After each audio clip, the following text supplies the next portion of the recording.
I'd like to welcome everybody to tonight's Renewable Energy and Sustainable Living presentation brought to you by MAREA, the Mid-Atlantic Renewable Energy Association.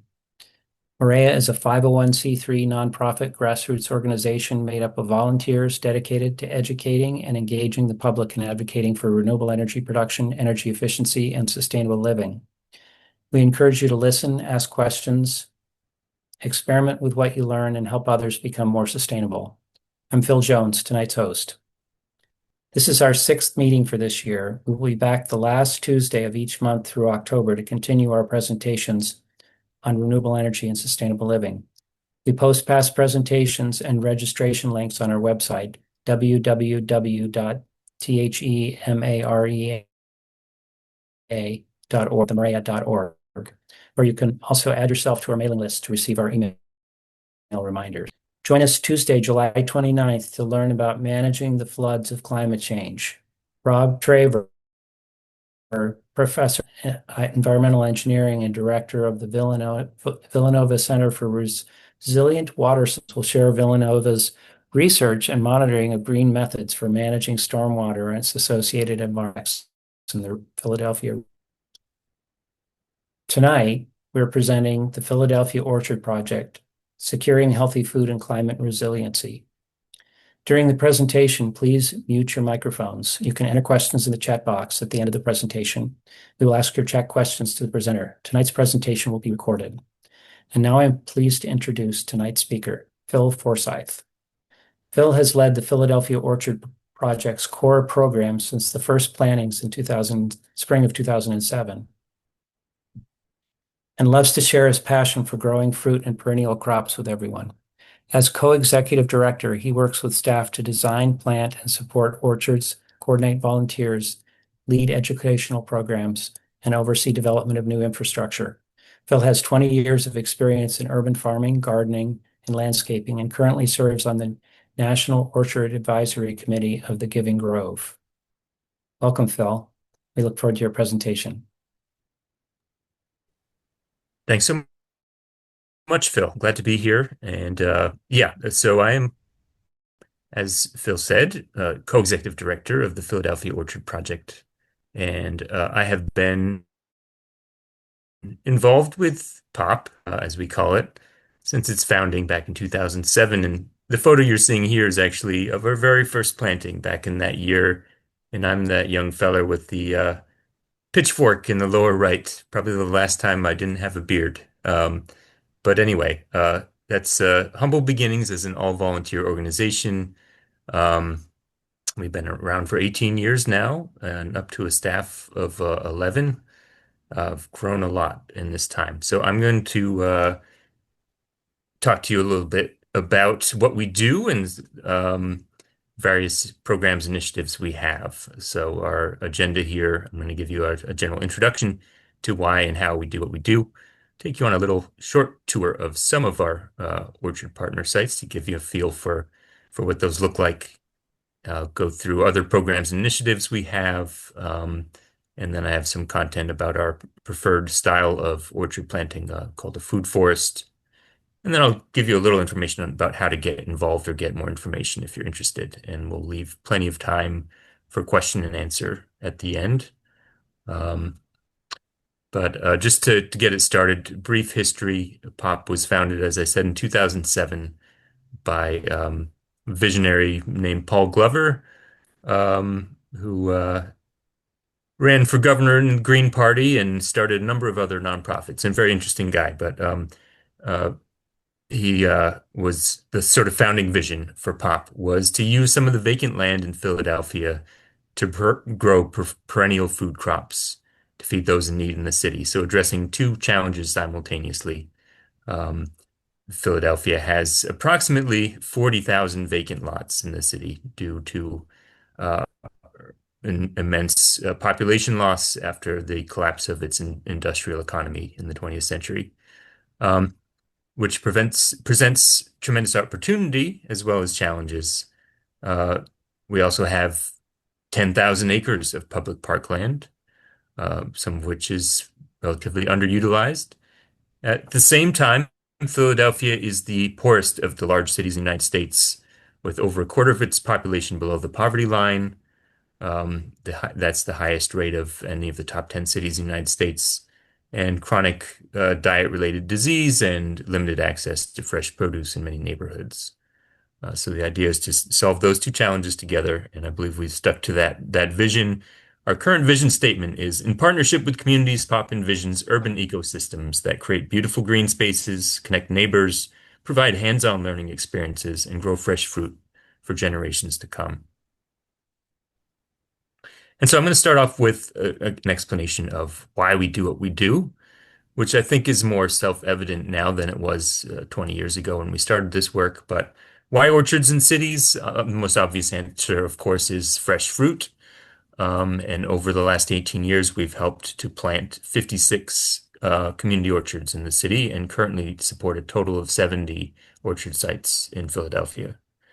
These sites include over 1,600 fruit and nut trees, over 4,000 berries and vines, and over 28,000 herbaceous perennials.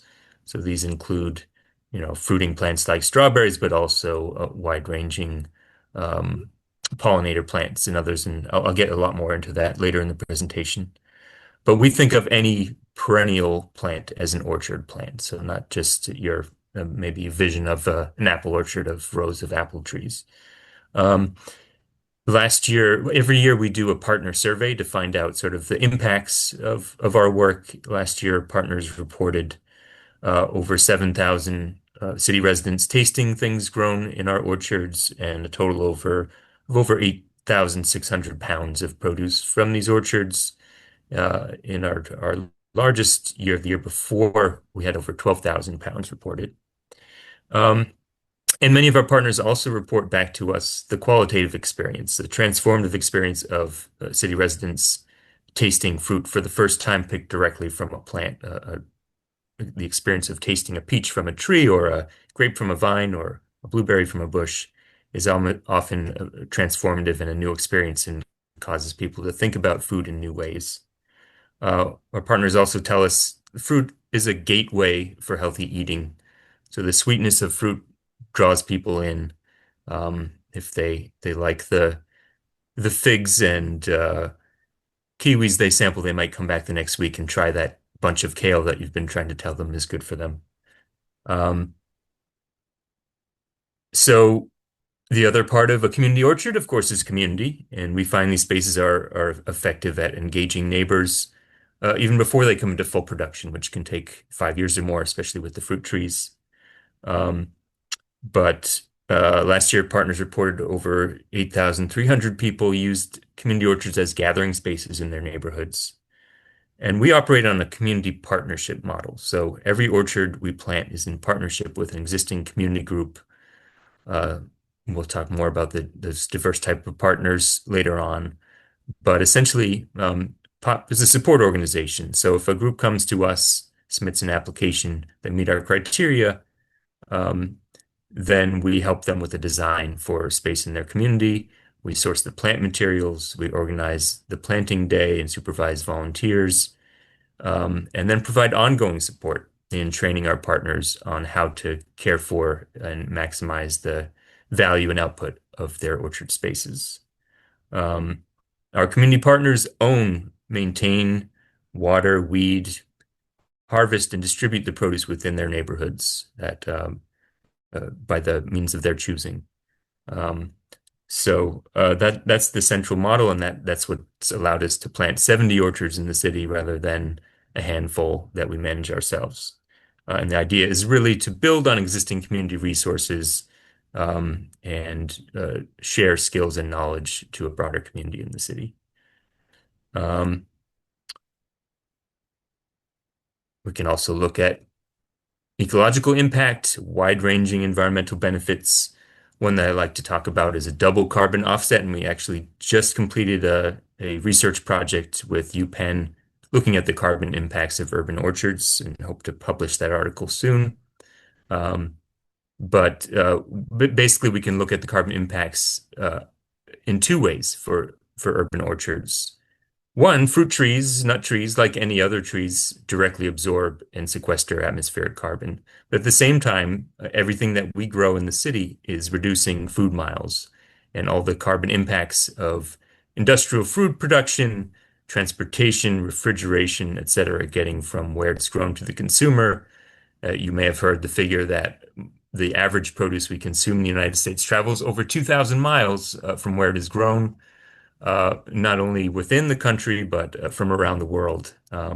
And the food we grow in urban orchards is generally going no further from hand directly to mouth. Rarely ever is any refrigeration involved. It is generally being picked and eaten within a day and often not traveling beyond a couple blocks from where it's grown.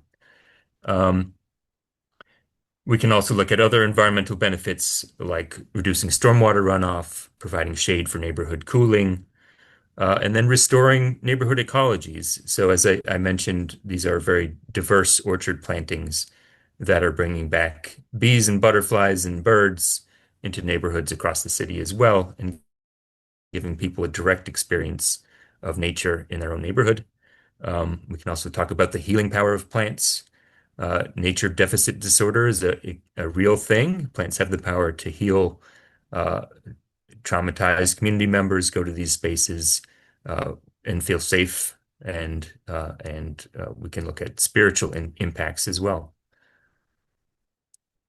Economic impacts. This is a smaller part of what we do, mostly looking at micro enterprise. Some of our urban farm partners do sell some of what they grow, but all of these are as part of youth-based agricultural entrepreneurship programs where youth are not learning not only how to grow fruit and vegetables, but also getting experience selling them, creating value-added products, and often learning how to cook and make use of what they grow as well. Um, Educational impact. I often say this is the most important thing POP does, reconnect urban residents with nature and with the food system. Uh, and we and our partners lead many workshops and youth programs on orchard care. Um, I'll talk more about our other programs later, but our POP Harvest Ed program, where we're engaging community educators to share their knowledge as well. Um, and last year, over 4,100 people participated in educational programs at Pop Orchard sites. And the last reason I like to give is permanence. And this has been an important thing for us. Cities, including Philadelphia, have generally regarded community gardens and urban ag as a temporary land use until land can be developed to generate tax revenue. And in light of all those multiple benefits that I've just talked about, we like to argue that urban orchards, community gardens, etc., should be not only accepted but promoted and celebrated as permanent parts of city infrastructure. And certainly, uh, fruit trees can live for decades, sometimes centuries, and have a greater sense of permanence than do annual plantings. Um, and so long-term legal access to land has always been a requirement for partnership with POP, because we do not want to see these spaces developed and lost in that regard, which has happened to dozens, if not hundreds, of community gardens over the last couple of decades. But in recent years, we've actually started making exceptions to that rule um, for cases of BIPOC-led partner sites where um, uh, these groups have long-term relationships to land, but not the legal long-term access, and recognizing the historical and present-day disparate access to land in the city. So that's enabled some new partnerships that are quite exciting in recent years. Um, so that's why we do what we do. I'll give you a little sort of tour here. This map's actually a few years out of date at this point. Should update this one, but just showing you the distribution of orchards across the city. As I mentioned, 70 partner sites in the city, primarily in lower resource neighborhoods, majority in West or North Philadelphia, but you can see also spread around the city. Um, with the ultimate goal is a community orchard accessible to all Philadelphians. and just a tour of a few of our partner sites. So we've partnered with some prominent horticultural sites in the city, like Bartram's Garden in West Philly, which is the oldest botanic garden in North America. Really remarkable place. So we're partnered there specifically with the Sankofa Community Farm Program. And this orchard's now 12, 13 years old. This is actually way back at its planting, now very mature fruit trees there, but one of our largest orchards in the city with over 140 fruit and nut trees, a large berry garden totaling over an acre in size. Um, and we partner on many programs there. That's one of the sites where we have a monthly volunteer work day where the public can come and participate and learn about orchard care. Mill Creek Urban Farm, another one of our urban farm partners in West Philly. This is one of the longest running urban farms in the city, dating back 20 years now. And so actually predates the Orchard Project, but we've been helping them with their fruit trees for over 15 years now. And Al on there is actually the longest serving POP employee other than myself and used to also run Mill Creek Urban Farm. And then school partners, Lee Elementary being one of them. We're partnered with 12 or 13 now, I think, city schools. And Lee is an example of was very common in Philadelphia, schools surrounded by 100% paved schoolyards, which were created for ease of maintenance, essentially. So we were involved with the project there. This is about 10 years ago to depave parts of the schoolyard, partnering with Greening Lee, a neighborhood group, and the city water department. And so created a series of rain gardens as well as orchard and food forest zones within the schoolyard. And yeah, schools are challenging to work with, often very low capacity, and this one's gone up and down, sort of lost engagement during the pandemic, but in the last 2 years, several teachers have formed a new after-school garden club that we've been partnering with. So on the upswing again, with it's great to see engagement there. And then houses of worship, we've partnered with a half dozen or so of them over the years. United Baptist Church is one of the oldest Black congregations in Philadelphia, in what is now the Graduate Hospital neighborhood of Philly, and we partnered with them in creating a food forest on a lot they owned next to the church. And that planting's 6, 7 years old now at this point. And then Fairmount Park Horticulture Center, another horticultural destination in the city, with a food forest. Again, I'll talk more about what that is a little later on. And that's a couple of our most recent plantings. So last year, 2024, we partnered with the community garden at the Creek, a brand new site in the Mill Creek neighborhood of West Philly, and planted a series of raised beds and a labyrinth garden with berries and perennial herbs and pollinator plants. Um, and now on the right, Sanctuary Farm is a pretty amazing program in North Philly in the Sharswood neighborhood, one of the more challenged neighborhoods in the city. And we helped them to build a berry garden. The level of soil contamination was extremely high at this site, so we built raised beds and limited our plantings to berries and things we could grow in those conditions. Um, and then here we are at the Pop Learning Orchard at the Woodlands. This is our headquarters site, also in West Philly, at the Woodlands Cemetery, historic garden cemetery. And we've planted this in 2020, so in our 5th year now. And this is the one site we directly control, maintain ourselves rather than in partnership with a community group. And it's intended as a learning space for our partners and prospective partners to come and see what's possible to grow and different techniques and approaches to orchard care, as well as our volunteers, a place for our staff to learn as well and try out new plants and new techniques, as well as the general public. And so we have over 90 fruit and nut trees at the Pop Learning Orchard, berry garden, shade gardens, pollinator gardens, areas focused on native fruits and plants. Um, and this is a site that you can visit the last Saturday of each month, typically. We have an open orchard hours, and that includes this Saturday if you wanted to come out and take a tour and see what's going on there. But as I said, it was planted in 2020, and one of the things, new techniques, approaches we tried there was alley cropping, and we continue to do, and that's with the heightened need for food access during the pandemic, we decided to grow. We don't normally deal with annuals, but grow annual crops in the space while the trees were young and not casting much shade. So we created alleyways in between the trees to grow annual crops. And now in year five, um, we're starting to transition towards more shade-tolerant perennial crops as the trees get large. On the right photo there showing you we're slowly converting the tree rows into food forest plantings as well, which again, I'll get more into in a bit.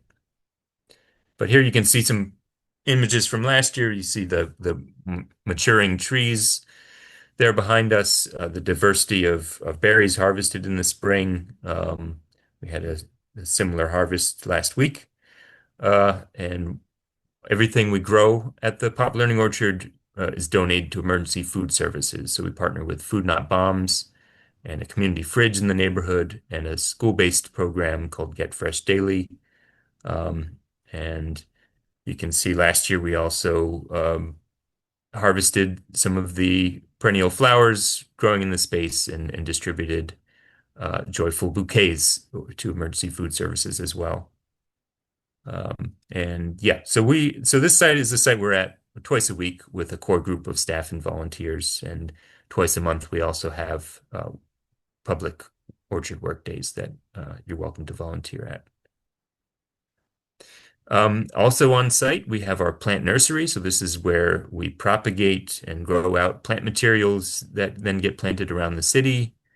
Um, and once a year, we have a spring plant sale to sell plants that we have excess of, hard to find edible perennial plants. And we are actually off grid at that part of the woodlands. We're actually, you could see in the previous photo, you may be able to tell our nursery is on a former tennis court. And then we are adjacent to a former softball field. And so we converted one of the dugouts of the softball field into what we call our solar shed. So put a series of solar panels on the roof and batteries on inside. Those operate our nursery irrigation as well as our new high tunnels. So this is a project I wanted to talk about, especially in regards to climate adaptation. So in fall 2023, we completed construction of two high tunnels. If you're not familiar, a high tunnel is an unheated greenhouse. So just using the sun's energy to essentially, it's a series of metal hoops with plastic over the top, absorbs the sun's energy during the day and traps it in there, and gives you a few degrees of difference, which is enough to move us up a half to a full zone. Um, you may be familiar with, we were recently shifted from Zone 7A in Philadelphia to Zone 7B, the second time we've had a change in our climate um, zone since I moved to Philadelphia. So we started at 6B, now up to 7B. We are pretty confident we will be moving into Zone 8 in years to come. And so this project partially is to get a jump on understanding the plants that may be viable in that future climate. So we've planted all kinds of Zone 8 crops in here to figure out best practices for growing to then be able to share with our partners across the city. But it is not only a future project, but a current one. There are many of our urban farm partners, community gardens across the city already have existing high tunnels that they use for annual crop production, tomatoes, growing greens into the winter, etc. And we know they will be very excited to learn that possibly they can grow maybe bananas. But here's a list of what we've planted in the high tunnel, and that growing in the space here coming out of its second winter. So some hardy citrus, kumquat, yuzu, citramelo, um, loquat. The pomegranate is actually considered a zone 8 plant, but we've been growing them outdoors for close to 10 years, and they've proved to be a zone 7 plant, hardier even than figs. But we have one in the high tunnel to see what it will do in different conditions. Um, Olive is a zone 8 plant, believe it or not, pineapple, guava, and we are actually experimenting with some hardier banana cultivars, fruiting bananas, and we just had quite a harsh winter. It was actually not a 7B winter, more like a 7A. And our banana made it through the winter, a lot of dieback. So we don't think it's going to fruit this year, but we think after a milder winter, we may have success with it. Also growing herbaceous companion plants. The idea is we're actually creating a zone 8 food forest in there. Again, I'll talk a little more about that later, but growing ginger, turmeric, lemongrass, and other companion herbs in there. And then we're also growing some more standard things that we plant outdoors, fig, strawberry, blueberry, blackberry, to get a season of production. So we'll have strawberries. We did already this spring have strawberries a month before anyone else. And figs are a plant that will continuously produce until they run out of heat. We believe we can get figs into November, possibly even December in the high tunnel conditions. So let me talk a little bit about some of our other companion programs.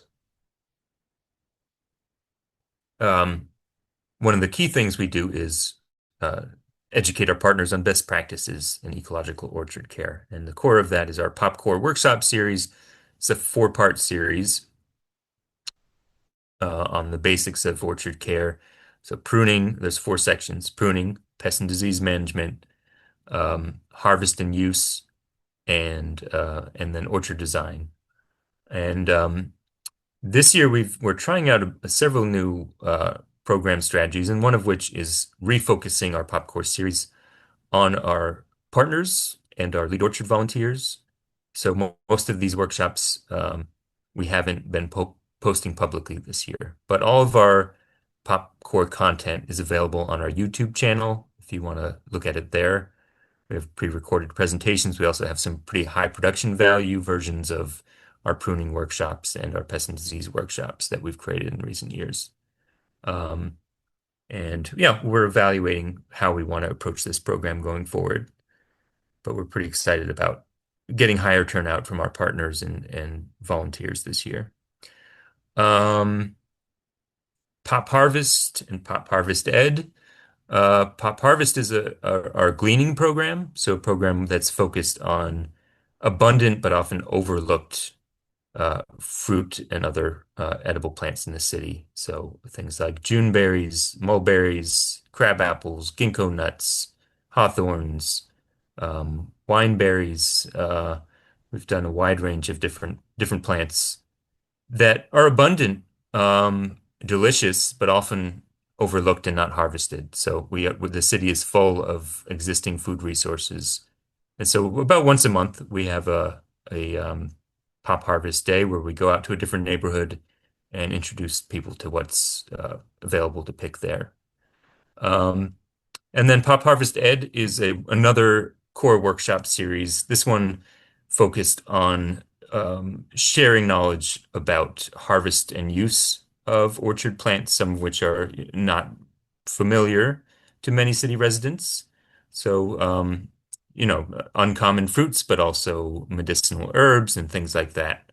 And these are all led by community educators rather than pop staff, sharing often cultural knowledge as well as culinary medicinal knowledge. Harvest festivals. This is something we've been doing for years. So we actually just held I believe it was our 16th annual Strawberry Festival at Historic Strawberry Mansion in East Fairmount Park at the beginning of June. And we'll be doing our 16th annual Apple Festival, which is now an Apple/Pawpaw Festival at Woodford in September. Um, and we have also partnered often with Bartram's Garden and Aubrey Arboretum on their Harvest Fest as well, bringing out our multiple cider presses for cider pressing and other fun activities.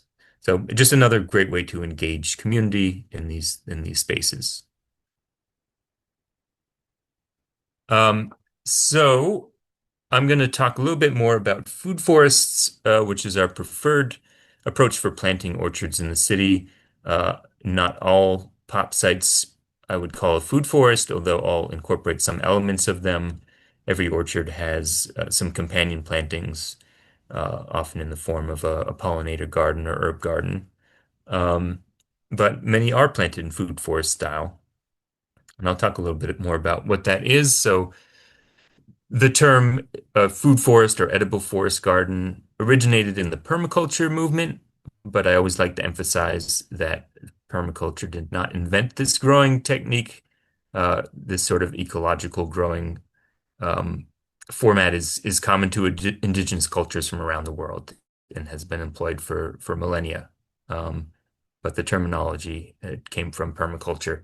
Uh, Food forest is designed to mimic a natural ecology. So we're looking at a forest or savanna ecosystem and then redesigning it to maximize its yields for people as wildlife and ecology. Um, so by planting very diverse orchards with many different layers, we're maximizing and diversifying our yields. We're selecting plants not just for their edible value, but also for medicinal value, for soil building, for pest control, and habitat for beneficial insects and other allies.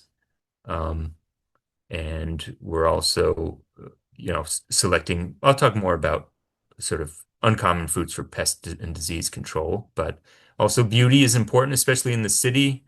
Aesthetics are important for neighbors in a way that may not be the same in a rural area. So anyway, multiple criteria for plant selection. And we can look at 7 different layers in a food forest. The canopy layer, these are your taller trees, fruit and nut trees. Your subcanopy are your lower growing trees. Most of your dwarf, semi-dwarf fruit trees would fit in that category. Your shrub layer, your other sort of lower growing woody plants that may be berry bushes or nitrogen fixing shrubs.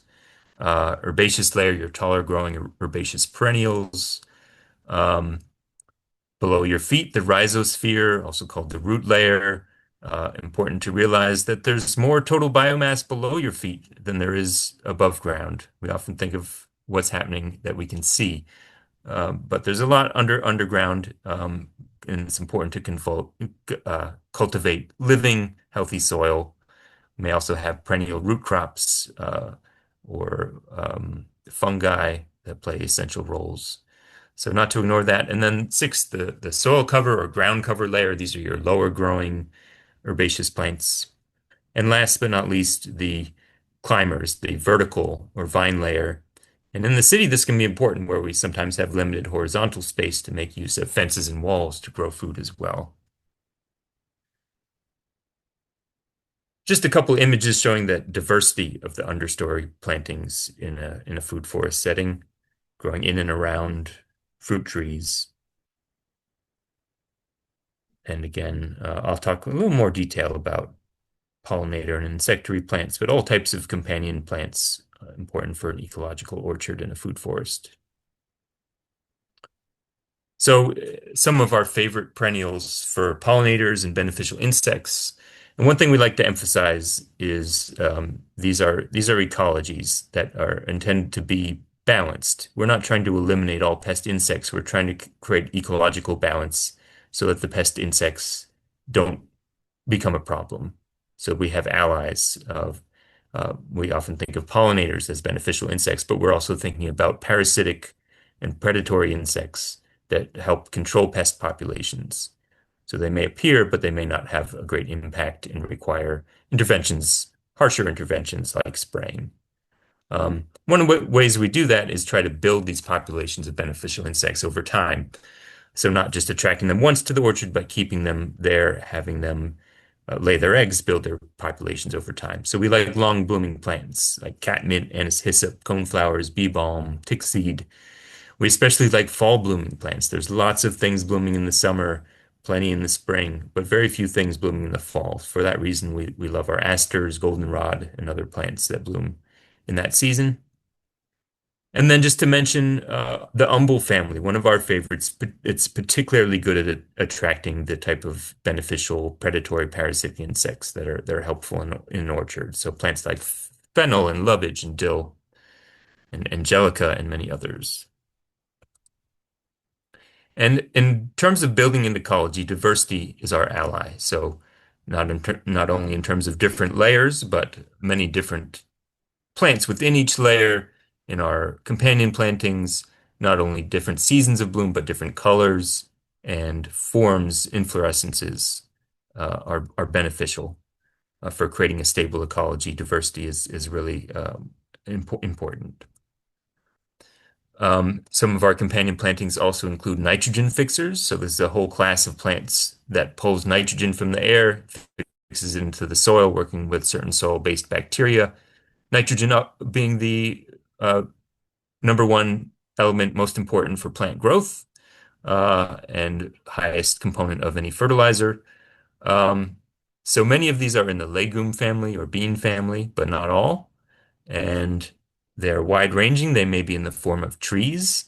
They may be shrubs, which is probably the most common form that we include in our orchards, as well as herbaceous plants, both perennial and annual. Um, and some of these are also food producing or have other benefits.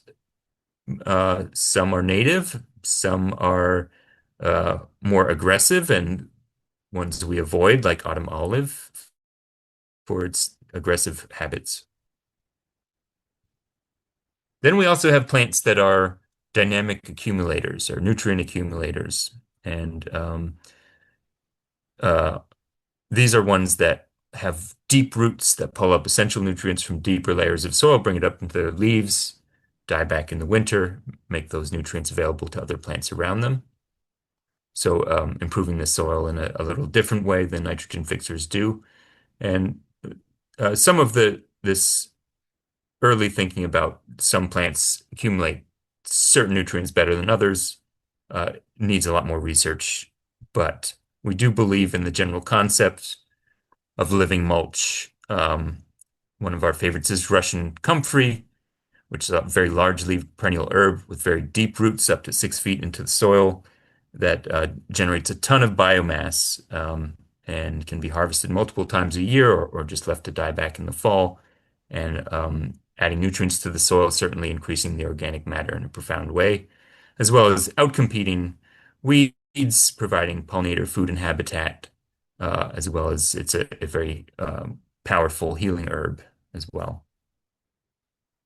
And then aromatic companion plants, a common inclusion in our orchards, strong smelling herbs, help to throw off pest insects, which are often looking for very specific plant targets. Ones that may be interested in apples may not be interested in stone fruits and vice versa.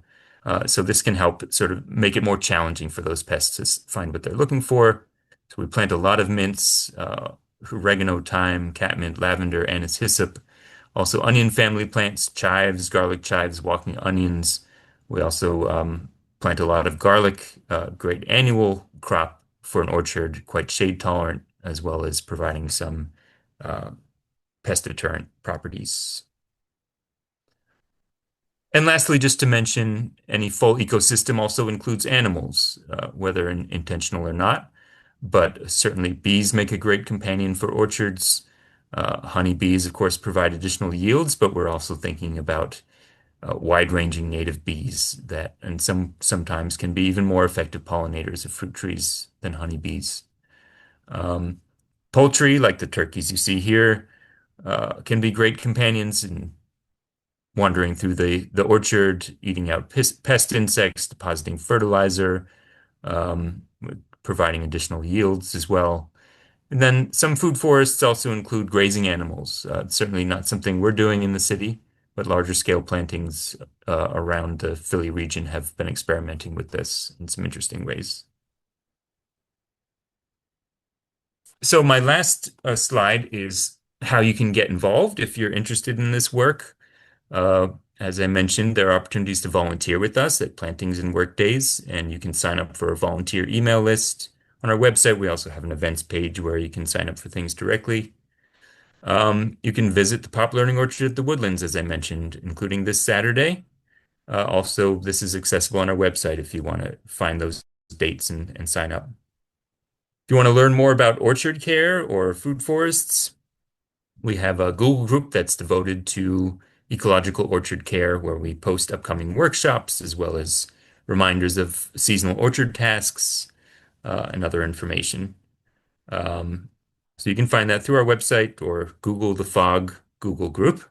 Uh, you can attend pop workshops. As I mentioned, some of these are public, some are not, but we do have opportunities throughout the year for that. And you can explore our website. We have tons of blog posts, written resources, etc. And our YouTube channel has a lot of content as well. And I wouldn't be in leadership of a nonprofit if I didn't also encourage you to donate in support of our work. So, um, thank you. My contact information's here, and I am happy to answer questions. Phil, thank you so much. That was fascinating. Really appreciate your sharing that with us. Joe, do you have some questions? Yes, I do. Nice presentation. Very interesting. Thank you, Phil.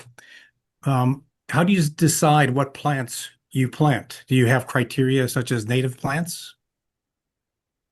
Yeah, so each orchard is unique, and we work with our community partner groups to understand what they would like in their spaces. These are not POPs orchards; they belong to our partners, so we're taking into account their preferences. But there is also a lot of education involved. Some of our most common fruits, like apples and peaches, happen to be the most challenging to grow in our humid climate with lots and lots of pest and disease issues. So we spend a lot of time talking about other options that are equally delicious but much easier to grow, like persimmons and pawpaws and figs and other options. Um, we do often include both native plants and non-native plants. Our priority is feeding people in the city. Very few of the fruits we commonly eat are native, although we think of apple as an all-American fruit. Of course, it is from Eastern Europe, and most of the common fruits are from Europe or Asia. But there are great native options as well, like the pawpaws, persimmons, blueberries, chokeberries, and other things that we do plant. And many of our companion plantings are also native, but not exclusively so.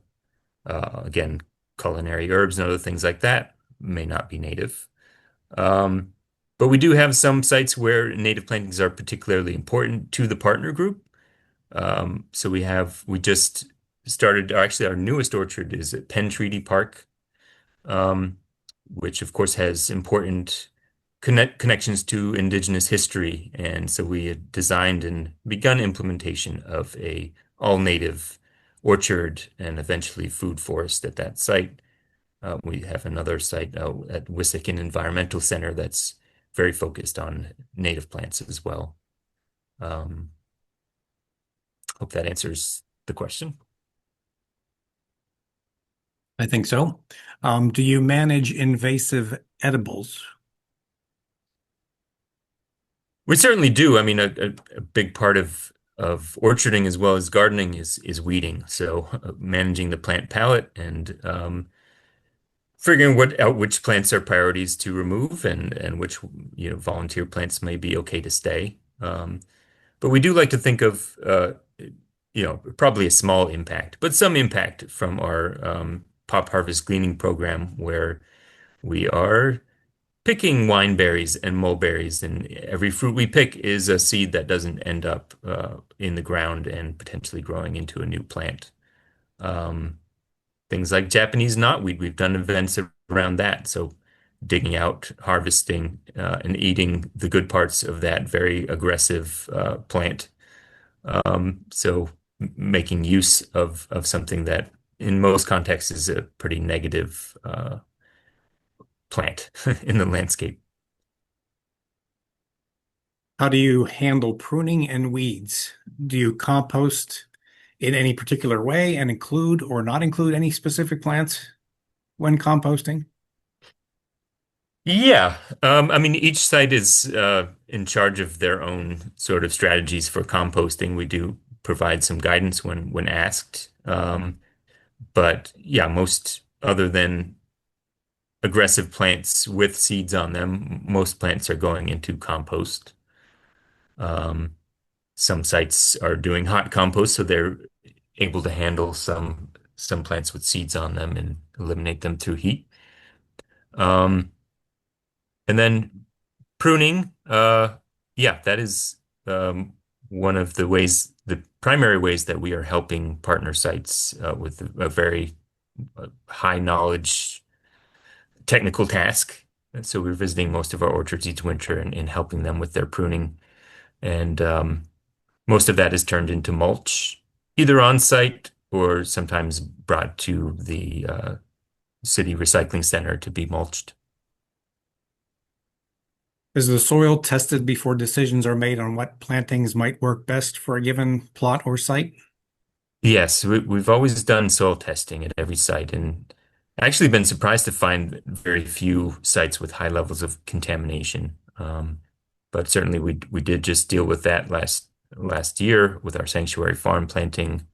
The head levels just off the charts. And so that changed our planting plans there.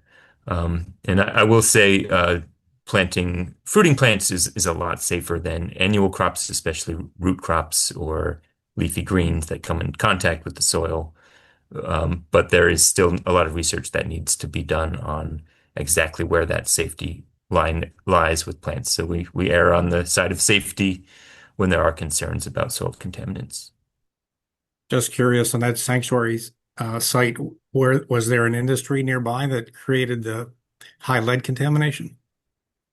Yeah, we're not sure what happened to make that particular lot. It was a formerly residential lot. It'd been vacant for a long time, so there may have been some dumping or something that happened at some point. You know, one of the chief sources of lead contamination in particular is the paint that was on the buildings. And so the typical way a vacant lot is created in Philadelphia, a building is knocked into its foundations, so all of that material is in the soil, and that leads to a lot of that contamination. But why this particular site was off the charts is not something we've figured out. Hmm, We don't tend to see the levels we saw on a typical vacant lot in the city. interesting. Do you help individuals set up their own mini backyard orchards? We do not as an organization. We exclusively partner with community groups, not individuals or businesses. And we are plenty busy with those efforts. But yeah, there are other edible landscapers, food forest designers in and around Philadelphia that can advise on that kind of thing. And for the early years of Pop, before we had the funds to have full-time staff, for many years I did have my own edible landscape company where I designed and implemented food forests for people's yards. Another question, are lead soils managed similarly to the salt-loaded soils? Um, Yeah, I'm not a soil scientist. We don't generally do remediation as a strategy. If the soils are unacceptable, we build raised beds so that what we're planting is not in contact with the existing soil. But the strategy is to cap the soils. So, for example, at that sanctuary farm site, in addition to the raised beds we brought in, um, I think it was 4 inches of topsoil to go on top of what was there, and then put in grass seed and or weed fabric and mulch in some areas so that there's a good layer separating the surface from the contaminated soil. And contaminants don't travel up, they only go down in soil. So it's a recommended strategy to sort of cap off what's there and avoid contact with it. A few questions on that. The first question is orchard care high maintenance? And what kinds of maintenance are required besides weeding? You mentioned working Yes. on orchards every 2 weeks. Yeah. Um, it it depends. They can be lower maintenance relative to annual crops, but sometimes people have the idea that you plant a fruit tree and then you just come back year after year and pick the fruit, and it's not as simple as that. It's knowledge intensive. There are a lot of pest and disease challenges, especially on the common fruits. Really a lot to know if you're trying to grow those. Um, and we teach all organic strategies. Um, but organic does not mean no spray. For us, it often does, but a commercial organic orchard is spraying constantly, maybe even more often than a conventional orchard. They're just spraying different things. Um, but yes, some of the fruit trees are pretty low maintenance. Persimmons are about the easiest to grow. Um, a little pruning, but no pest disease challenges. Figs similarly, other than being a little sensitive to cold, becoming less of a problem with our changing climate. They're extremely easy. Um, Many berries are fairly easy as well. Um, but yeah, once, twice a week for a couple hours, depending on the size, obviously. I'm talking more about a sort of backyard scale orchard with Sure. that. Um, yeah, so it really depends what you're planting and the scale of it. How do you find or select a site? Yeah, so groups come to us. In very rare cases over the years, we've approached some groups that seemed like potential partner sites, but we've always had a pretty steady influx of groups reaching out. And we have, a very strong reputation in the city and are connected to so many other gardens and groups that word is out there that we're here to help if you're trying to plant perennial crops. And the founder of Pop claimed to have ridden his bicycle down every street in Philadelphia and talked to people about this concept of the Orchard Project. So we started off with many interested contacts around the city, and it's been pretty steady ever since. And I'll say we're now planting a target of new orchards per year. In the early years of Pop, it was more like five new orchards a year. But every new orchard we add is another orchard we have to help maintain. So we've sort of gradually ramped that down according to our capacity. Have any potential orchards not worked out?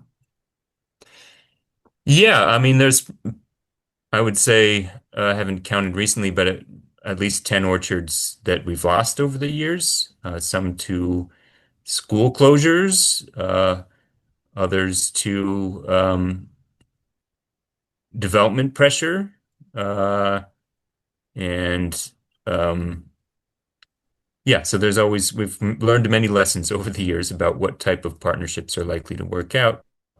But we've had a very high success rate over the last 10 years or so. In the early years, didn't have quite the, stages of evaluation we do now in terms of trying to evaluate which partners will be successful.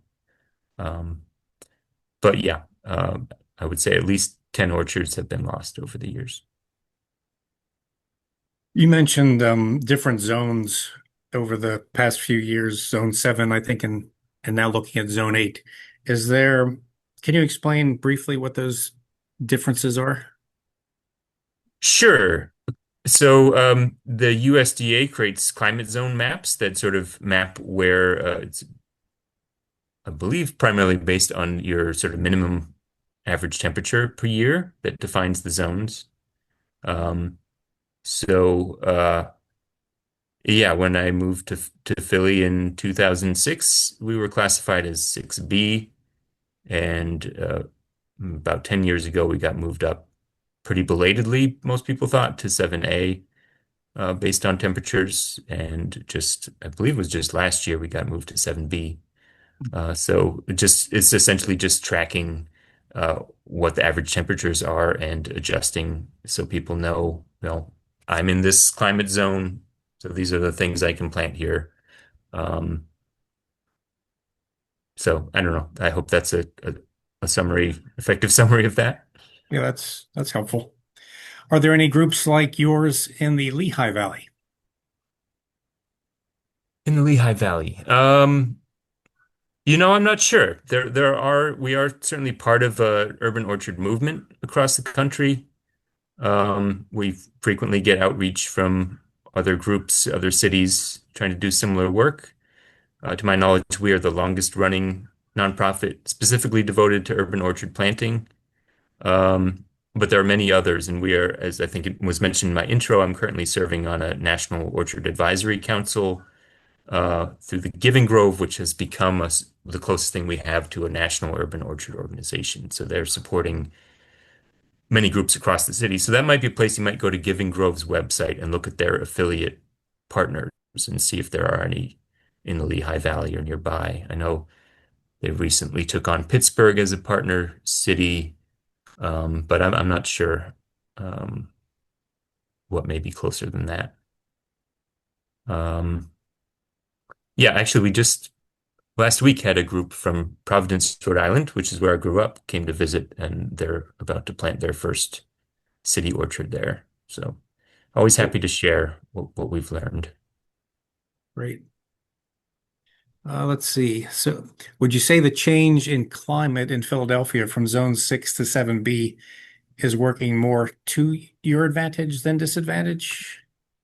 Well, I would say that being able to plant some Zone 8 plants is a silver lining to a very dark cloud. And yeah, there are negative effects certainly in fruit growing as well. So, for example, milder winters result in earlier blooming trees, and so we've more and more frequently had they're not really late frosts, but because things are blooming early, the plants are affected by sort of a normal late winter frost, and we lose crops. We frequently don't get any apricots or Japanese plums because they bloom very early and get hit by that. We've had some impacts on other fruits in recent years. Um, we're also not seeing the impact yet, but there are fruits that require a certain number of what are called chill hours, basically a certain length of dormant period. Apple trees, for example, well, most of the common fruits require some level of chill hours. But there's the possibility if they don't receive that amount of chill hours, they don't bloom properly, you don't get a good crop again.